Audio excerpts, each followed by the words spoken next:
Assalamualaikum. Assalamualaikum warahmatullahi wabarakatuh. Assalamualaikum warahmatullahi wabarakatuh.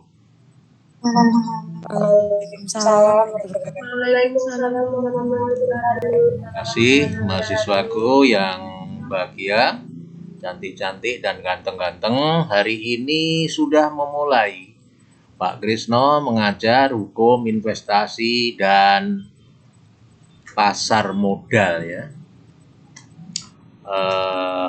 Pak Ali sudah mendahului dan saya sudah diberitahu untuk materinya Pak Krisno.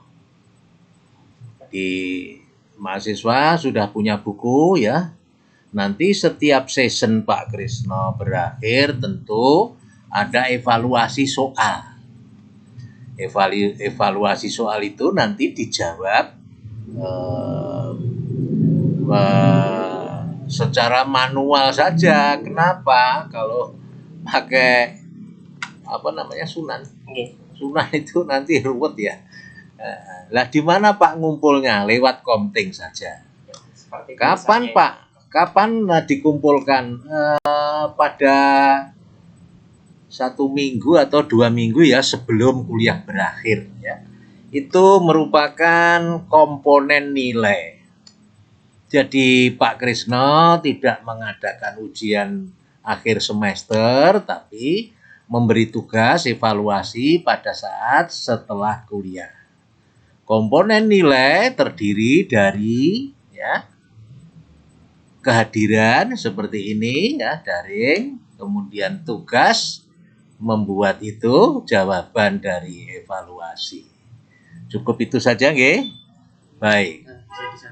Ini kelas reguler dan ekstensi. Dan ini kebetulan karena hari Jumat juga untuk ada kuliah yang sama, mata kuliah investasi dan pasar modal, ini sekaligus direkam untuk kedua kelas, baik kelas reguler maupun kelas paralel.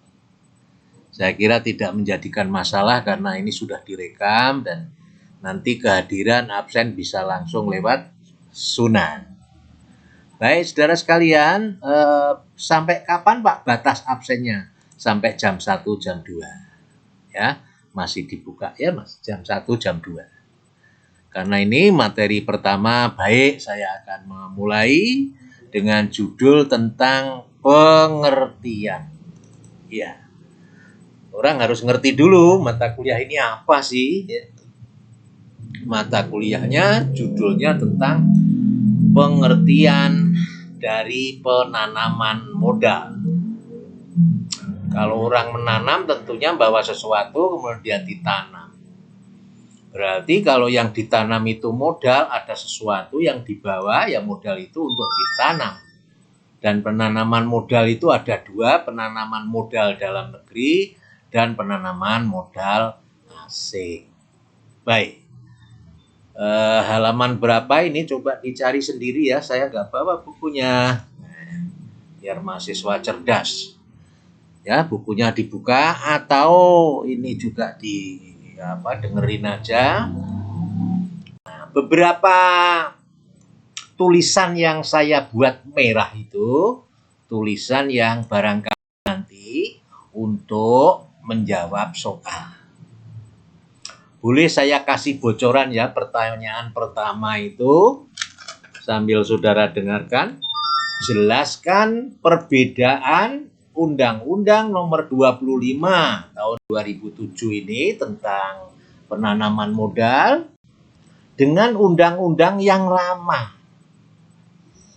Dengan undang-undang yang lama. Ini Mas, dievaluasi loh Mas, betul ini?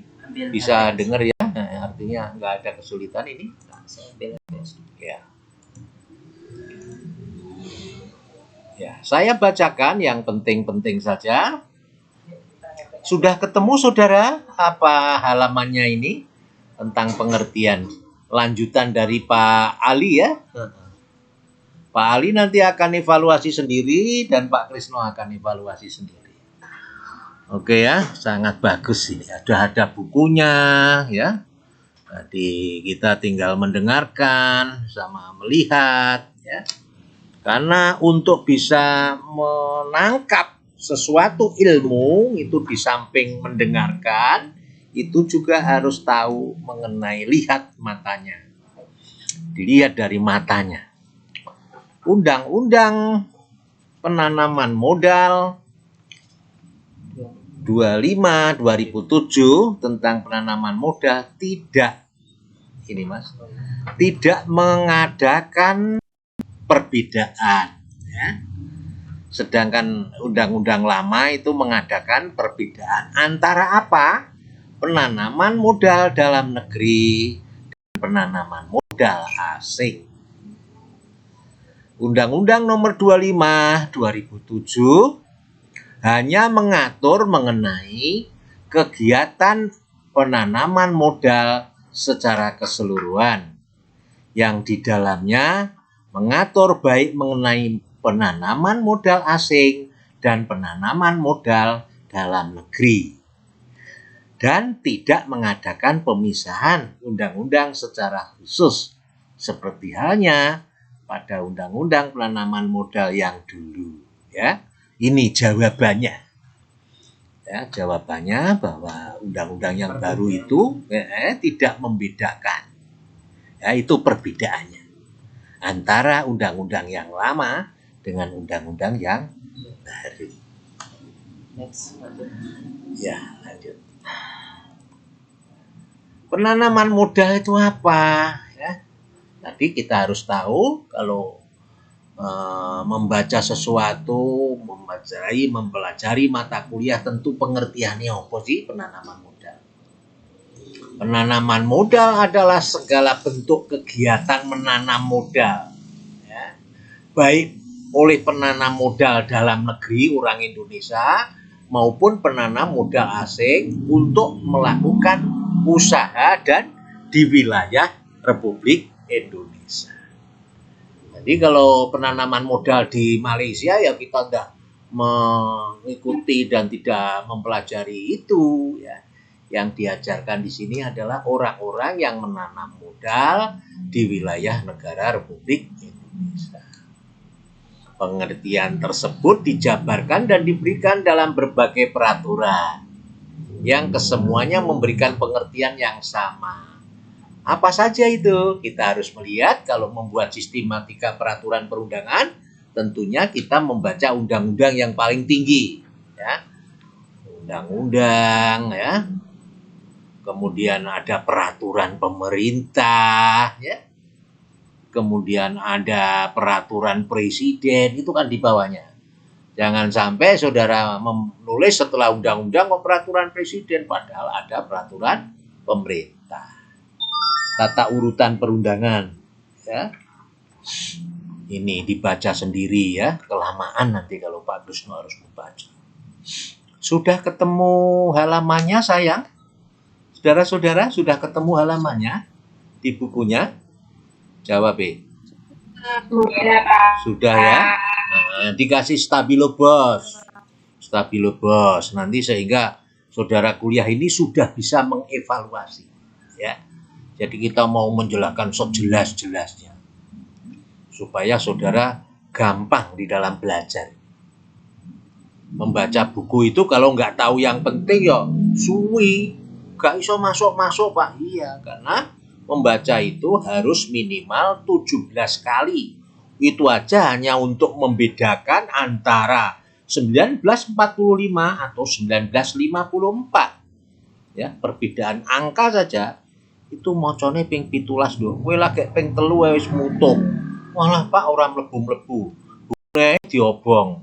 Ora iso ora ngono iku, ya. Iku hanya bercanda, ya. Baik, lanjut. Pengertian investasi sekarang. Investasi itu ya penanaman modal dibagi menjadi 3 pengertian. Yaitu satu, suatu tindakan untuk membeli saham, obligasi, atau suatu penyertaan lainnya. 2, suatu tindakan memberi barang-barang modal. Dan yang ketiga, pemanfaatan dana yang tersedia untuk produksi dengan pendapatan di masa datang. Mas, aku foto, Mas. Kutomuai. Pertanyaan evaluasi yang kedua tak bocorke ya, jelaskan 3 hal mengenai pengertian investasi ya. Ini jawabannya ya. Kepenak kok. Pak Krisna kepenak dan ora usah dihafalno, tapi ngerti maksudnya. Ilmu sosial itu angel ngapalno karena definisinya itu banyak. Tapi paling enggak harus ngerti toh. 3 pengertian ya. Itu aku rupanya ya. Sini kalau dia. Nah, lanjut sekarang. Pak Ramu nih Mas. Kepencet. Nah, sekarang apa yang dimaksud dengan penanaman modal dalam negeri? Aturannya tetap ya, undang-undang yang lama itu Undang-Undang nomor 6, 68, tapi undang-undang baru 25, 2007. Ya. Apa itu penanaman modal dalam negeri? Adalah penggunaan modal, penggunaan modal dalam negeri ya, termasuk hak-haknya dan benda-benda baik yang dimiliki oleh negara maupun swasta nasional atau swasta asing yang berdomisili di Indonesia. Nah, ingat ini.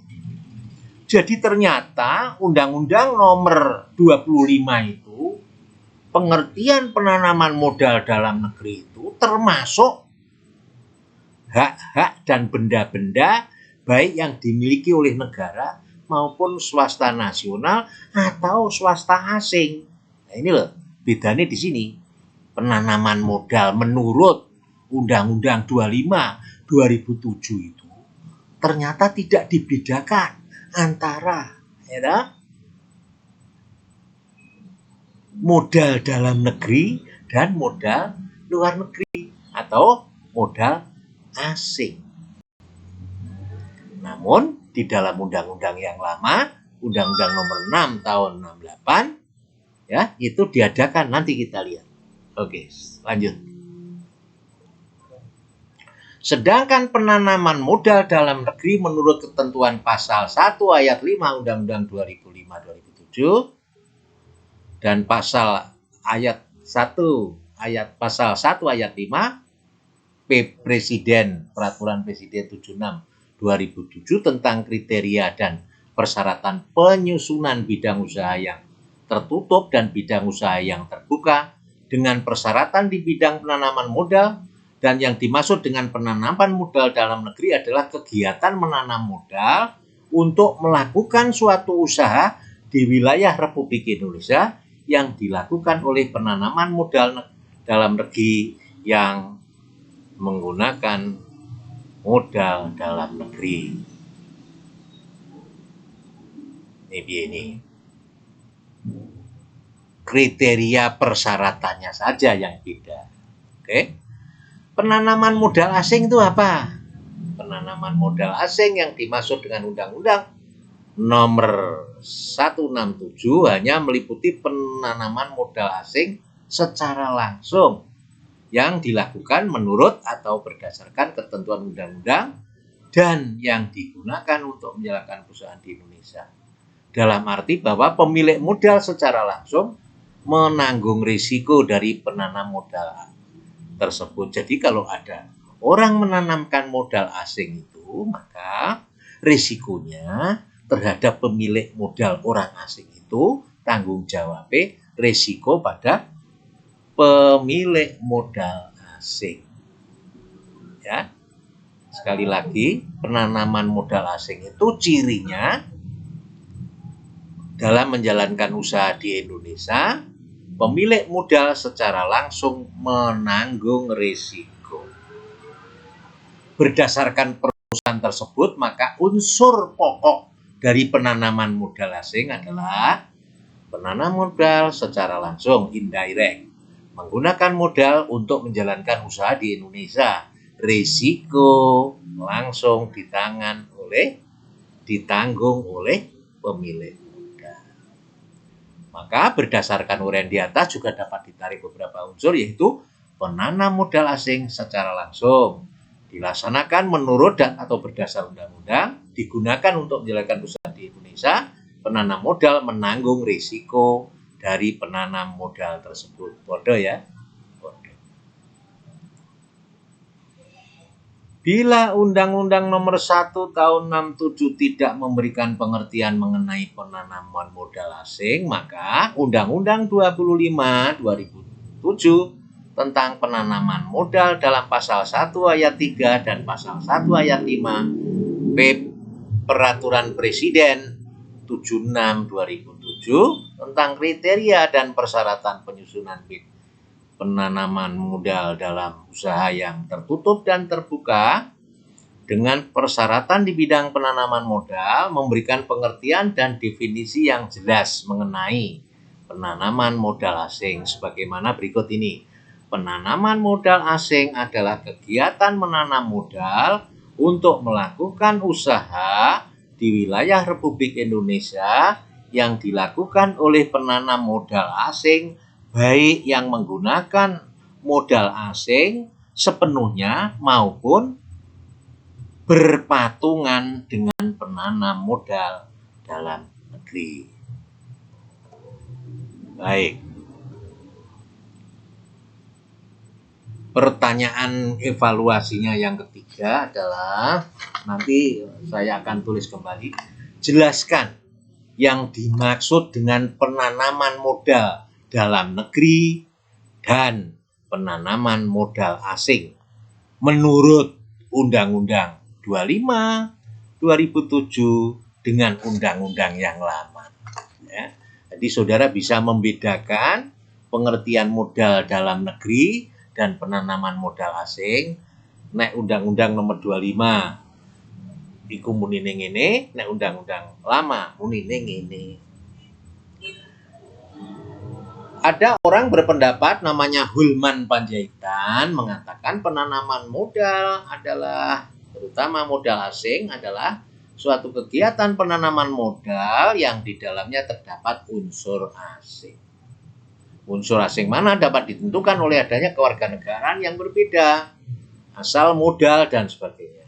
Dalam penanaman modal asing, modal yang ditanam adalah modal milik asing maupun modal patungan antara modal milik asing dengan modal dalam negeri. Ya, berarti nek modal asing itu ono bisa terjadi patungan. Oke, balik mas. Oh ya, terus pengertian modal sekarang. Pengertian modal. Jelaskan tentang modal yang merupakan 3 unsur. Pengertian modal. Modal merupakan keseluruhan persediaan atau stok kapasitas produktif yang dapat dimanfaatkan oleh suatu negara atau rumah-rumah tangga di dalamnya. Ia dapat juga dipandang sebagai nilai kekinian, present value, dari arus pendapatan masa depan yang akan dinikmati oleh suatu negara atau rumah-rumah tangga di dalamnya. Antara modal dan pendapatan ada hubungannya timbal balik toh. Hanya dengan modal dapat dihasilkan pendapatan. Besarnya pendapatan tergantung modal, besar kecilnya modal. Dalam pihak modal suatu bangsa atau rumah-rumah tangga di dalamnya yang semua terdiri dari semata-mata dari karunia alam, lama-kelamaan semakin tergantung dari pendapatan yang tidak dikonsumsi, melainkan dipupuk lewat penabungan. Ini aja saudara sekarang. Pengertian modal asing menurut Hulman Panjaitan tadi, ya sudah ini. Ini sudah, sekarang ini. Penanaman modal asing yang diuraikan dalam Undang-Undang Nomor 25, Undang-Undang yang baru tahun 2007, hanya membatasi ruang lingkupnya pada modal yang dimiliki oleh pihak asing, tanpa penjelasan modal asing yang bagaimana yang digunakan dalam kegiatan penanaman modal. Nah, penjelasan pasal 2 Undang-Undang 25 tahun 2007 juga mengemukakan bahwa modal asing tidak hanya berbentuk valuta asing, tetapi meliputi pula alat-alat perlengkapan tetap yang diperlukan untuk menjalankan perusahaan di Indonesia. Penemuan-penemuan milik orang atau badan asing yang digunakan dalam perusahaan di Indonesia dan keuntungan yang boleh ditransfer ke luar negeri tetap dipergunakan di Indonesia. Nah, ini pertanyaan berikutnya. Selanjutnya menurut Sumaryati